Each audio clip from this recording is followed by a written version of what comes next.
Well, now that we've turned the page to December, our minds go wholeheartedly toward Christmas.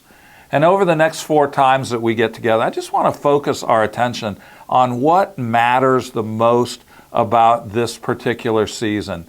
You know, in Scripture, names serve as the windows into character. They give us insight, especially names of God. Let us understand His nature.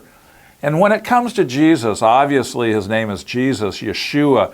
He saves. That highlights priority number 1 of His life and His time here on earth. He's also called Emmanuel, God with us. Not God way off there distant from us, but God who came to dwell with us.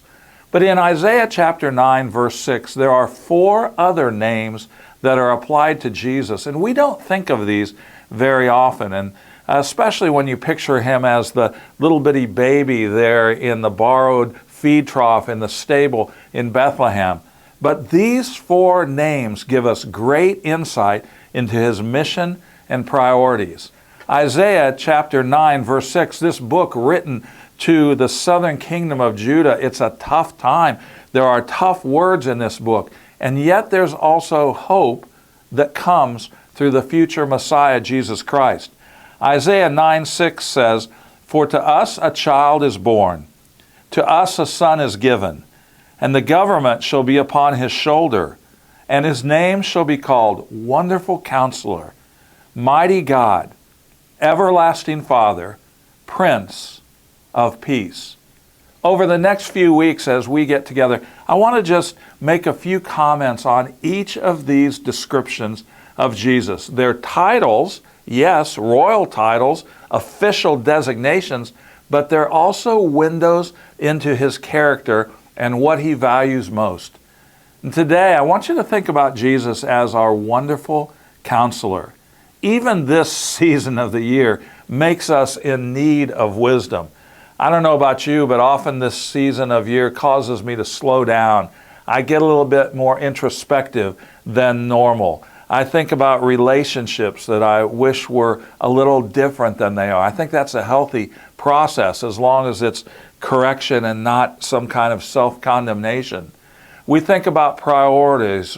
For many people, there's a lot of job changes that come in December and January as people say, I want a career that's fulfilling and makes a difference, not just a job that meets the needs of our family. It's a time of thinking through a lot of significant decisions about life. We also need wisdom just coping with the holidays. How easy it is to overschedule our time, to overspend our budget, to overeat our food allocation, and just in general overstress our emotions. We need wisdom. And that wisdom is found in Jesus Christ. How do you access that wisdom, we wonder? Well, you know, Jesus is described to us as the living Word. John 1 says, in the beginning was the Word. He's always existed. In the beginning was the Word, and the Word was with God, and the Word was God. And verse 14 of that same chapter says, the Word became flesh and dwelt among us, and we beheld His glory, the glory as of God the Father. Jesus shows us the very heart of God.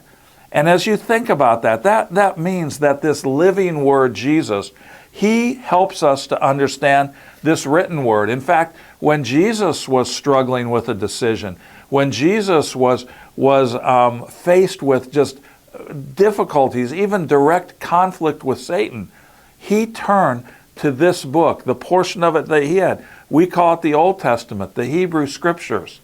And so I would just encourage you, this season, will you take some time each day to open up this book, to try to hear from God? We have really 2 sources of wisdom. One is the written Word, but then also in this written Word, we read about the living Word. And if you'll look through Matthew, Mark, and Luke, and John, maybe the next few weeks, don't make it a burden. We're already busy and stretched, but even just a chapter a day will give you insight into how Jesus coped with competing priorities, with the stresses of life. And I think you'll get great guidance from Him. He's still our wonderful counselor. He has the answers to the conflict in our relationships. He has the answers to a struggle of how do I balance competing priorities that both seem equally important.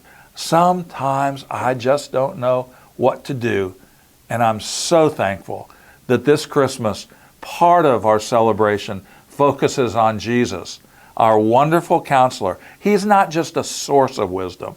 He's wisdom. He is wisdom. And this book, the Bible, makes his life and his essence available to us. Merry Christmas, and think this week about Jesus, our wonderful counselor. We'll see you next time.